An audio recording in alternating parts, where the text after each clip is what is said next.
మగవులు మెచ్చే ఆషాఢం sale Chennai shopping mall ఆడి KG sale. మీరు సినిమాలు చేసేటప్పుడు మీ తరంలో అంటే తరం అంటే మళ్ళీ మీ ఏజ్ గుర్తు చేయడం అది కాదు నా ఉద్దేశం. మీరు సినిమాలు చేసేటప్పుడు సార్ హీరోలని విపరీతంగా ఆరాధించేవాళ్ళు. అయితే దాంట్లో ఎలాంటి ఒక ఫేక్ ఉండేది కాదనమాట. అంటే ఎవరో పక్క నుంచి జనాలను పుల్ చేయడము అలాంటిది ఏమి ఉండేది కాదు. హీరో రోడ్ల మీదకి వస్తే దేవుళ్ళుగా చూసేవాళ్ళు.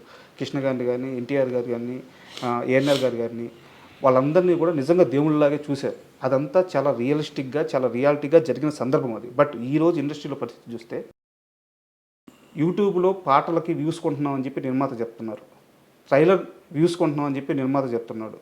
సో జనాల్ని పుల్ చేస్తున్నారు. అంటే హీరోని ఒక బ్రహ్మపదార్థంగా పెట్టి చుట్టూ హీరోని లేపడానికి మళ్ళీ వీళ్ళే ఎదురు డబ్బులు పెడుతూ ఆఖరికి బుక్ మై షోలో రేటింగ్కి కూడా డబ్బులు పెడుతున్నారు. సో నిర్మాతలే ఇంత ఖర్చు చేసి నిర్మాతలే హీరోని లేపుతున్నారు. ఈ రోజున ఉండే హీరోల రియల్ క్రేజ్ రియలేనా అంటే ఏం చెప్తారు? అంటే మరి రియల్ క్రేజే కదా, చచ్చిపోతామంటున్నారు అక్కడ. పచ్చబొట్లు పొడిపించుకుంటున్నారు చేతుల మీద, కాళ్ళ మీద, మెడ మీద, బొడ్డు మీద, అన్ని చోట్ల పొడిపించుకుంటున్నారు, గుండెల మీద, ఇన్ని చోట్ల పచ్చబొట్లు పొడిపించుకుంటున్నారంటే రియలేనే కదా. మరి నిర్మాతలకు ఎందుకు సార్ ఇన్ని కష్టాలు? ఇప్పుడు మీరు ఒకటి అడుగుతున్న ప్రశ్నలోనే సమాధానం ఉంది మీకు. ఆ రోజునైనా ఈ రోజునైనా, ఆ రోజున అట్లీస్ట్ మార్నింగ్ షోకి వచ్చేవారు ఫ్యాన్స్ అంతా. ఈరోజు ఫ్యాన్స్ ఇంత పెద్ద ఫ్యాన్ ఫేర్ ఉన్న సినిమాలు కూడా కొన్ని సినిమాలకి మార్నింగ్ షోనే ఫుల్ అవట్లేదు. అవును, ఇది పెద్ద హీరోలు అని చెప్పబడే వాళ్ళ సినిమాలు కూడా. అంటే మరి దాంట్లోనే అర్థమైపోతుంది. మళ్ళీ అక్కడేమో హయ్యెస్ట్ ఫ్యాన్స్ ఉన్న హీరో అంటారు వాళ్ళు. మరి ఆ హీరో సినిమా మార్నింగ్ షోనే ఫుల్ అవ్వాలిగా. సోషల్ మీడియాలో ఒక్కొక్కరు హ్యాండిల్ చూస్తే కొన్ని మిలియన్స్ సినిమాలు మార్నింగ్ షో ఫుల్ అవ్వట్లేదు. మరి ఆ పరిస్థితి ఏమొస్తుంది ఏం చెప్పలేము. ఇప్పుడు ఏమైపోయింది, సోషల్ మీడియా అయిపోయింది. ఎక్కువ మంది ఈ సోషల్ దాంట్లో పేర్లు పెట్టుకుని వాళ్ళ వ్యూస్, యూట్యూబ్ కోసం వచ్చేవాళ్ళు కొంతమంది, టీవీలో కనపడటం కోసం వచ్చేవాళ్ళు కొంతమంది, వీళ్ళంతా ఫ్యాన్స్ అయిపోయారు. నిజంగా ప్యాషనేట్గా ఆయన కోసం, పలానా హీరో కోసం నేను ప్రాణం ఇస్తాననేవాళ్ళు బయటకు చెప్పేవాళ్ళే కానీ ఇచ్చేవాళ్ళు తక్కువ. 10%, 20% ఉంటారు. గతంలో ఏంటంటే 80% వాళ్ళు ఉండేవారు, 20% పబ్లిసిటీ కోసం వచ్చేవాళ్ళు. పబ్లిసిటీ లేకపోతే దానివల్ల అడ్వాంటేజ్ తీసుకుందాం అనుకునేవాడు. ఇప్పుడు శోభన్ బాబు గారికి, కృష్ణ గారికి, ఈ రోజుకి ఎన్టీ రామారావు గారికి, నాగేశ్వరకి ఈ రోజుకి ఇంకా ఫ్యాన్స్ అట్టాగా ఉన్నారు. వాళ్ళందరికీ 70 ఏళ్ళు 80 ఏళ్ళు వచ్చినా వాళ్ళు ఈ రోజుకి వాళ్ళ డబ్బులు పెట్టుకుని ఫంక్షన్లు చేస్తారు. కృష్ణ గారికి ఏ ఊళ్ళో పెడితే ఆ ఊరిలో విగ్రహం పెడుతున్నారు ఇప్పుడు వాళ్ళ సొంత డబ్బులతో. శోభన్ బాబు గారికి ప్రతి సంవత్సరం ఆయన బర్త్డే రోజు జనవరి 30వ తారీఖు, జూన్ 30వ తారీఖు అనుకుంటప్పుడు వాళ్ళు రెగ్యులర్గా ఏదో ఇది చేస్తూ ఉంటారు, ఫంక్షన్లు చేస్తారు, లక్షలు ఖర్చు పెట్టి. సో మరి ఏం చెప్తాం అంటే వాళ్ళకి అంత అభిమానం ఉంది, ఇప్పుడు కూడా వాళ్ళు చేసుకుంటున్నారు. సో ఇవన్నీ ఏంటంటే అభిమానం. మరి ఇప్పుడు ఉన్నవాళ్ళు మరి మార్నింగ్ షో రావట్లేదు జనం. అంటే వాళ్ళు 300-400 రూపాయలు ఖర్చు పెడతారు. ఇప్పుడు ఉన్న 10 మంది 20 మంది లక్షలు ఖర్చు పెట్టి చేస్తున్నారు సార్. తేడా. అండ్ మీ మీద నాకు ఒక కంప్లైంట్ ఉంది సార్.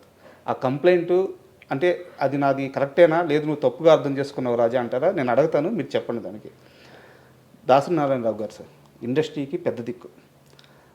ఆయన పరిష్కరించినన్ని సమస్యలు కానీ, ఆయన ఆదరించినటువంటి మనుషులు కానీ, సో అంటే పరిశ్రమలు ఎవరికి ఏ కష్టం వచ్చినా దాసరి గారు ఉన్నారు, ఆయన కాంపౌండ్లోకి అడుగు పెడితే ఆ సమస్య పరిష్కారం అవుద్ది అని చెప్పి ఒక నమ్మకం ఉండేది.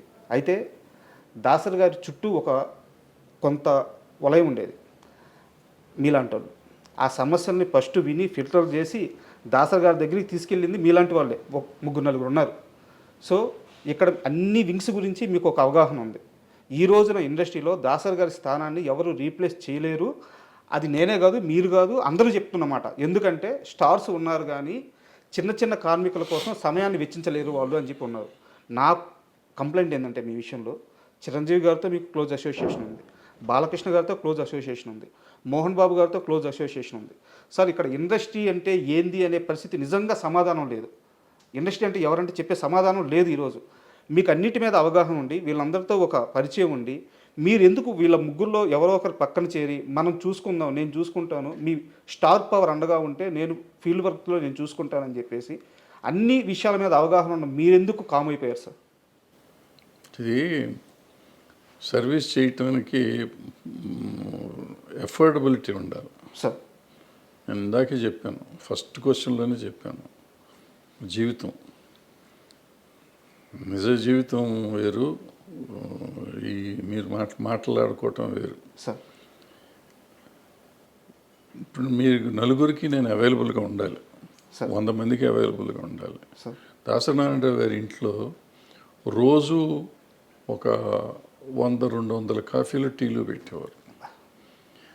ఒక 30-40 మంది భోంచేసేవారు రోజు, 2 పూట్ల. సార్ సాయంత్రం టిఫిన్లో ఒక 40-50 మంది తినేవారు. సార్ ఆయన నెలకి ఒక 15-20 మందికి నెల డబ్బులు పంపించేవాడు. సంబంధం లేకపోయినా అవసరం ఎవరు మీరు ఇందాక అడిగారు కష్టాలు ఉన్నవాళ్ళు అని చెప్పి, అటువంటి వాళ్ళు తెలిసిన వాళ్ళకల్లా డబ్బులు పంపించేవాడు నెల ఓకే కవర్లు వెళ్ళి. సార్ న్యూ ఇయర్ రోజు డబ్బులు ఇచ్చేవాడు. సార్ అయ్యప్ప మాలేసినప్పుడు డబ్బులు ఇచ్చేవాడు. ఏదో రకరకాలు చేస్తూ ఉండేవారు. సార్ ఇది కాకుండా సమస్యలకి చేస్తూ ఉండేవారు. మళ్ళీ పెళ్ళిళ్ళని పెటాకులని పోయినప్పుడు వచ్చినప్పుడు ఇస్తూ ఉండేవారు. ఇందులో ఏ ఒక్కటి నేను చేయలేను. నేను ఒక్కళ్ళకి రోజు ఇప్పుడు ఫర్ ఎగ్జాంపుల్ మీరు సమస్య ఉండి వచ్చారు, మీకు మంచినీళ్ళు కూడా నేను ఇవ్వలేను. సార్ పూర్వకాలంటే మంచినీళ్ళు ఫ్రీగా వచ్చాయి. ఇప్పుడు మంచినీళ్ళు వాటర్ బాటిల్ కొనాలి. వాటర్ బాటిల్ కొంటే 10 రూపాయలు అవుతుంది. మీకు మంచినీళ్ళు ఇస్తే నేను 10 రూపాయలు ఖర్చు పెట్టాలి. సార్ సమస్య మీది, ఖర్చు నాది. సార్ నేను పెట్టే పరిస్థితిలో లేను, నేను చేయలేను అంత. సో చేతకాని విషయంలో జైలు పెట్టి ఎవరికి న్యాయం చేయలేను. ఫర్ ఎగ్జాంపుల్ మీరు చెప్పిన పలానా హీరో గారితో అసోసియేటే చేయమన్నారు. సో నేను దగ్గర రోజు ఆయన ఇంటికి వెళ్ళాలి. అది మా ఇంట్లో ఉండాలి. మా ఇంట్లో ఉంటే ఈ చెప్పిన ఖర్చులు నేను భరించలేను. ఆయన ఇంటికి వెళ్తే ఆయన చిరాకు పడతాడో ప్రేమ చూసుకుంటాడో తెలియదు. వాళ్ళ ఇష్టాలు ఉండాలి. వాళ్ళ సైడ్ నుంచి అది ఉండాలి. సార్ మన సైడ్ నుంచి మనం వెళ్ళి దాన్ని బలవంతంగా రుద్దకూడదు. ఇప్పుడు దాసనారాయణరావు గారితో కూడా నేను ఇక్కడ దాసనారాయణరావు గారు ఒక స్టేజ్లో నేనే ఇక్కడ ఉండేవాడిని. నారాయణరావు గారు తర్వాత వచ్చారు ఇక్కడికి. సో ముందు నేను నా దగ్గర చేస్తూ ఉన్నవాళ్ళు ఆయన వచ్చిన తర్వాత ఆయన ఆల్రెడీ మాకు చాలా మెడ్రాస్లో చేస్తున్నారు కాబట్టి ఆయన దగ్గరికి నేను ఇద్దరం ఆయన నన్ను పిలిచి ఇక్కడ హైదరాబాద్ విషయాలు నాకు ఎక్కువ తెలుసు కాబట్టి నన్ను అడిగి చేసేవారు. సో అందుకని మీరు అన్నట్టు అందరూ నా దగ్గరికి ముందు నుంచే వచ్చేవారు కాబట్టి మళ్ళీ వస్తూ ఉండేవారు. అన్న సార్కి చెప్పండి అనేవారు. నేను చేయగలిగిన నేనే చేసేవాడిని, ఆయన దగ్గరికి తీసుకెళ్ళేవాడిని కాదు. లేదంటే ఆయనతో అవసరమైతే ఆయనతో చెప్పించేవాడిని. సో ఇప్పుడు మీరు అడిగిన ప్రశ్నకి సమాధానం, ఇప్పుడు దాసనారాయణ గారు లేరు, ఆ ఖర్చు భరించేవాళ్ళు లేరు, అంత కాంపౌండ్ లేదు ఇక్కడ, ఎక్కడ మన దగ్గర లేదు. ఈ జరగని పనులు ఇవన్నీ. మరి ఎవరు సార్ ఇండస్ట్రీ పెద్ద ఇప్పుడు? ఇంకా అసలు పెద్ద అనేది ఉద్యోగం కాదు, ఇది ప్రెసిడెంట్ ఆఫ్ ఇండియా లాగా పోస్ట్ కాదు అది. ఆయనకి తెలియకుండా ఇప్పుడు ఒక మనిషి ఒక దాసనారాయణరావు అవ్వలేడు నాకు తెలిసి. ఎవరు? ఒక దాసనారాయణరావు కానీ ఒక ఎన్టీ రామారావు కానీ అసలు ఈ ప్రపంచంలో భూప్రపంచంలో ఇంకోళ్ళు అవరు. ఇంపాసిబుల్ అది. ఎన్టీ రామారావు అన్న కొంతమంది అవ్వగలరేమో కానీ దాసనారాయణరావు ఇట్స్ ఇంపాసిబుల్ ఇక అవటం. ఓకే అది మనిషి మానవ మాత్రుడి వల్ల కాదు. అది ఒక మనిషి అన్ని పనులు చేయలేడు. ఆయన ఏంటి writer, director, actor, distributor, exhibitor, producer, lyric writer, dialogue writer, story writer, paper editor, politician, MP, తర్వాత మినిస్టరు, ఇది కాకుండా కాపు సంఘం ఆళ్ళ గొడవ, అక్కడ నాయకుడు ఏది కాదు. ఈ సినిమా ఇండస్ట్రీలో పంచాయతీలు అసలు ఒక రోజునని 6 షూటింగ్లు 7 షూటింగ్లు జరిగిన రోజులు ఉన్నాయి. ఈ రోజుల్లో కూడా పంచాయతీ చేసేవాడు. మనిషికి ఎట్ట కుదురుతుంది? 6 సినిమాలకి డైలాగులు రాయాలి. ఒక సంవత్సరంలో ఆయన 12 సినిమాలు 14 సినిమాలు రిలీజ్ అయినాయి. ఓ మనిషి 14 సినిమాలు ఎట్ట రిలీజ్ చేయగలడు సంవత్సరంలో? షూటింగ్ ఎన్ని చేయాలి? నెలకు ఒక సినిమా తీసేయగలడా ఎవడన్నా? ఇవాళ తీస్తానికి 3 ఏళ్ళు పడుతుంది ఒక సినిమా తీస్తానికి. సార్ కథ రాయడానికే 2 ఏళ్ళు పడుతుంది. 6 నెలలు లేకపోతే కథ రాయమంటున్నారు ఇప్పుడు కొత్త డైరెక్టర్లు అందరూ. ఇప్పుడు ఈ పరిస్థితుల్లో ఆయన ఎట్ట చేసేవాడు ఏంటి? అలాంటి మనిషి అసలు రాడు. ఇవన్నీ ఉండగా పంచాయతీలు చేయటం, ఇప్పుడు నేను చెప్పిన యాక్టివిటీస్ కాకుండా పంచాయతీలు చేయటం, వీళ్ళందరి కష్టాలు వినాలి కదా. వచ్చినాడు ప్రతివాడు కష్టం వినాలి. షూటింగ్ చేస్తాడా? ఇప్పుడు ఆయన పక్కన 4 ఫ్లోర్లో షూటింగ్ జరుగుతుంది. 4 ఫ్లోర్లో షూటింగ్ సంగతి చూడాలా? లేకపోతే నా బోటి వాళ్ళకి డైలాగులు రాసి పెట్టేవాడు అది చూడాలా? లేకపోతే ఈ వచ్చిన పంచాయతీ చూడాలా? లేకపోతే ఈ కాపు సంఘం మీటింగ్ చూడాలా? ఏది చూడాలి? అందరూ అక్కడ బయట వెయిటింగ్లో ఉండేవారు. మానవుడికి సహజం అది కుదురుతుందా? ఇప్పుడు మీరు చెప్పే ఎవరికన్నా ఏ పెద్దలకన్నా కుదురుతుందా? చేయగలరా? ఇంపాసిబుల్. అది గురించి మర్చిపోండి. సో ఆ పెద్ద అనేది లేదు, పోస్టు లేదు, ఏం లేదు. ఆయనకి ఏదో వచ్చేసింది, జరిగిపోయింది.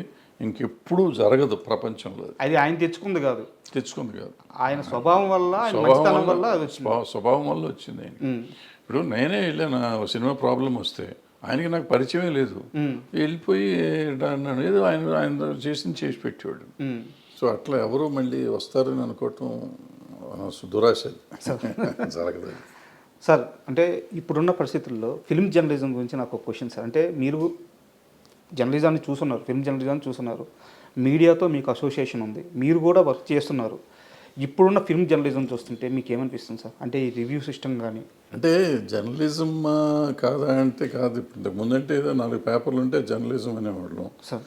ఏదో 4 తర్వాత 2-3 ఛానళ్ళు వచ్చినాయి, ఛానల్ అనేవాళ్ళం. ఇవాళ ఏంటంటే సోషల్ మీడియా వచ్చినాక ఎంతమంది మనం సినిమా ఏదైనా పిలిస్తే, మీడియా పిలిస్తే 200 మంది వస్తున్నారు.